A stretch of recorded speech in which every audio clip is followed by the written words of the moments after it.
Most people have had that feeling at some time. And if you haven't, there will be a time when you do, when you feel like God is doing a number on you. You either feel it because it can only be explained by God, or you feel it because God could have stopped it and he didn't. He could have changed it and he didn't. He could have made it better and he didn't. And you become disappointed with God and you feel like he's just killing you. Meaning you just want to die. You're just dying, either literally or emotionally, or, you're just dying. God, why are you killing me? In the last 24 hours, I've talked to 5 people, 5 different individuals who are dying. That is, who felt like they were unraveling, either emotionally or circumstantially or career-wise, or they were hurting. And God was nowhere to be found. In fact, sometimes it looks like God is toying with you. Because sometimes it looks like it's getting better, then it gets worse. It looks like it's getting better, then it gets worse. Then finally it looks like he answered your prayer, and they ain't not answering your prayer. You feel like he's killing you. Because I'm praying to you and it's not getting better. You tell me you love me. I don't feel like you love me. You tell me you're going to be with me. I can't see you. And it's getting worse. And I'm dying. Why is God killing me? 2 Corinthians 1 says in verse 8, "For we do not want you to be unaware, brethren, of the affliction which came to us in Asia, that we were burdened excessively, beyond our strength, so that we despised the even of life." Wow. How bad was it, Paul? Verse 9, the first line, "Indeed, we had the sentence of death written on ourselves." He says it was bad. I mean, it was really, really bad. He says it was affliction, and then he throws in this phrase, "It was beyond our strength." So what I want to do right now is I want to demythologize. I want to remove a myth that we have all quoted, said, felt, repeated to other people and to ourselves. And the myth is, God won't put more on you than you can bear. I want to remove that myth. It sounds good. Sound like something God would say. Sounds like it works. That God won't put more on us than we can bear. Not true. Paul says it was beyond our strength. In other words, it was beyond our capacity to bear it. We couldn't take any more. I can't take this. I can't handle this. I'm dying. He says, and the sentence of death was on us. In other words, the next thing on the agenda was to die, rather than live like this, rather than bear this, rather than go through this. He's saying God put more on us than we could bear, because there was only one thing left: to die. many of you been through that? You just want to die. You want to die. You know? Maybe you're too scared of dying, but too afraid to live. Too afraid to die, but don't want to live anymore. You know? Dying. It says it was all over me. And it was more than we could bear. Sunday, we talked about a phrase in knowing God that said, being conformed, the fellowship of his suffering, being conformed to his death. And the statement I made was, when God sends us through, and it's getting worse and worse and worse and worse and worse, you praying and praying and praying and praying, and it's not getting better, that is an invitation to a deeper experience with him. The fellowship of his sufferings. Fellowship is our sharing of life. Being conformed to his death, he wants to change something, remove something. Something is there. Paul goes on to say, listen to his words. In verse 9, indeed, we have the sentence of death within ourselves, so that we would not trust in ourselves, but in God who raises the dead. Listen to me. When you are dying, the sentence of death, you're dying. That will always have one reality tied to it, and that one reality tied to it, because you know you've hit this place, because you can't fix this. That's the common denominator. The reason that you want to give up is there is no fixing in sight. You can't fix it, and you don't know anybody who can. All your human resources have been depleted. Why did he do that to you, Paul? He says, so that we would not trust in ourselves. God allows us to get to the point where if this is ever going to be fixed, he is the only one who can do it. Paul said, the reason God put me here was to change my focus of trust. I had to deal with a trust issue. See, Paul is a very talented man. Paul isn't kind of some get-by guy. Paul is very talented. His resume reads to the top of the list. Paul could do it all.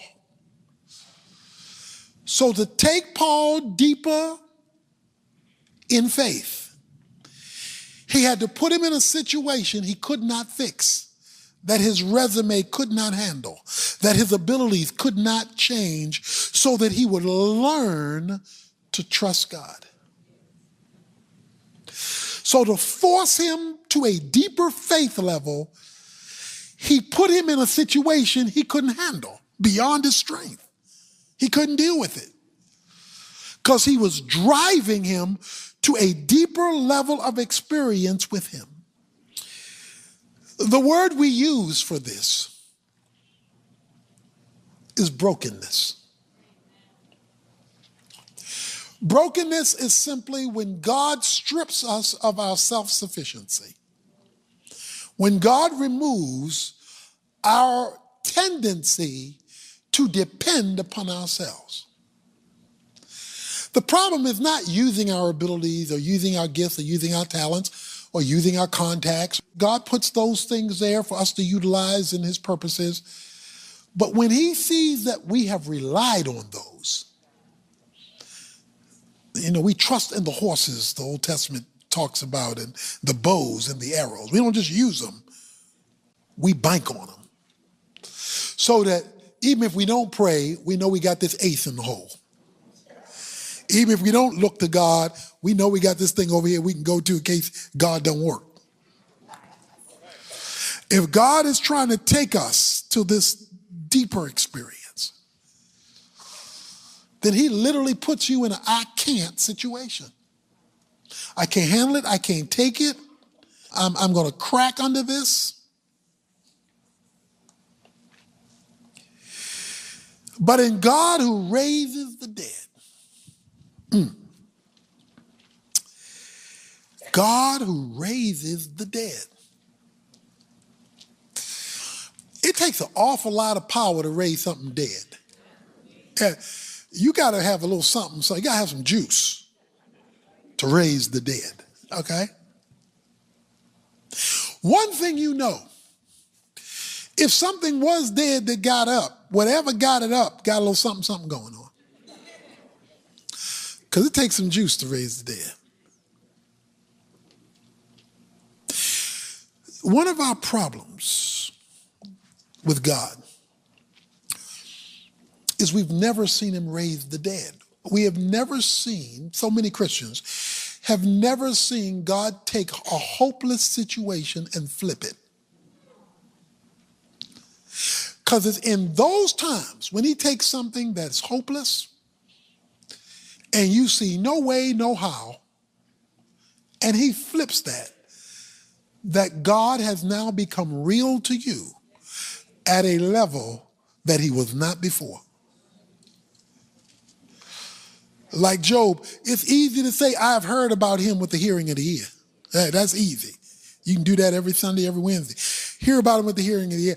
But it's a whole nother thing to say, I have seen him with my own eyes. That's a whole different paradigm when the understanding of the reality of God has now burst on the scene because you watched the resurrection. That's why God let Lazarus die. He says, I let Lazarus die because I want to show you something. And Martha and Mary were all upset. They said, you know, if you would have been here, and Jesus stayed away on purpose, let him die because he wanted to show them a resurrection. Is God being mean? Is he being ornery? It feels that way when you're going through it, but what he's really doing is trying to take you deeper. He's trying to blow your mind because that's what a resurrection does. It blows your mind. Don't stop God from blowing your mind. Every situation is different. Every person is different. So I'm not giving a blanket scenario for every circumstance. I'm just dealing with a principle. Why are you killing me? Why is this sentence of death? I'm dying here, God. I'm dying. Paul says, because he wanted us to see a resurrection. Look at this. Verse 10. Who delivered us from so great a peril of death and will deliver us. He on whom we have set our hope, and he will deliver us. Do you see that? 3 times in that verse. He says, I am delivered, I will be delivered, and I will be delivered. I don't know what grave you're in. And some of us aren't 6 feet under, we 16 feet under. You know, it's just getting a deeper hole. The hole is getting deeper.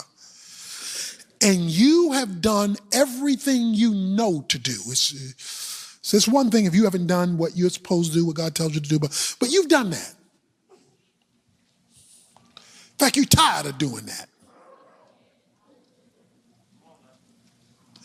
And sometimes you feel like you could just get away from God. Just leave me alone. Okay? And you might as well tell God you feel that because you know you're thinking it. It's amazing to me how people won't be honest with God, like God won't know if you don't say it. He know you're mad at him. He know you feel like he's taking too long. He know he feels like you've forgotten him and you done moved on to somebody else trying to sing Kumbaya, my Lord. He knows all that. He is well aware. And you might as well tell him, God, you have disappointed me. Paul says, we had the sentence of death on us. And God did it so that God might let us see that he raises the dead and will deliver us. We have set our hope on him. Verse 11 says, you're joining us in helping us through your prayers, so that thanks may be given by many persons on our behalf for the favor bestowed on us through the prayers of many. Don't be ashamed to pray and to call for prayer when you're in your cemetery. There's some people here tonight who are in a cemetery and you're just looking for your headstone.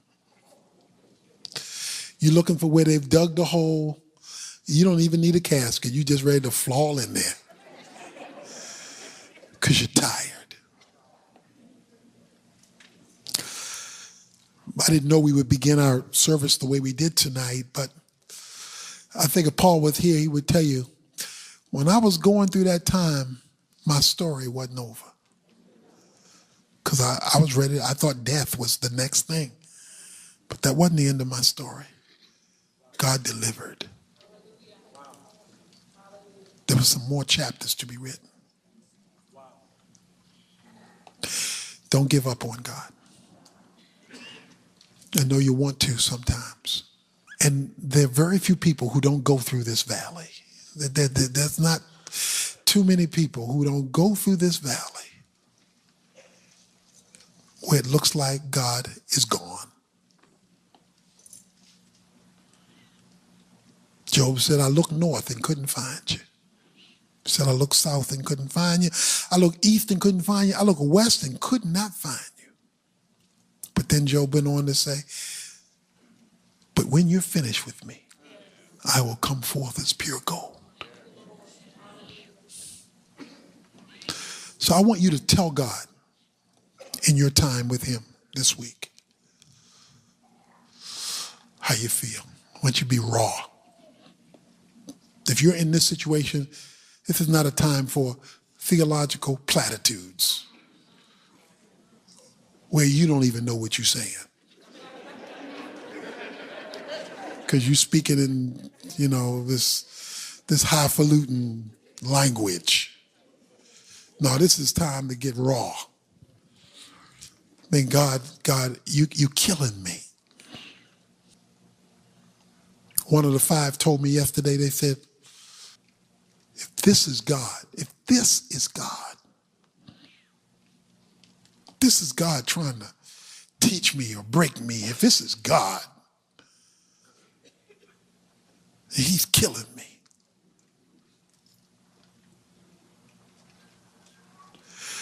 But that was the same one that got the phone call this afternoon that raised the dead.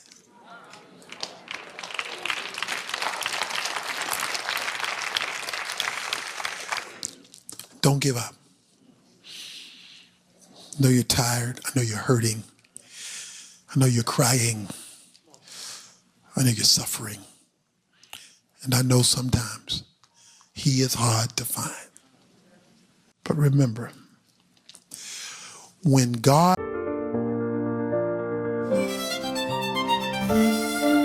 Sky above, whispers of the moon. Stars are dancing softly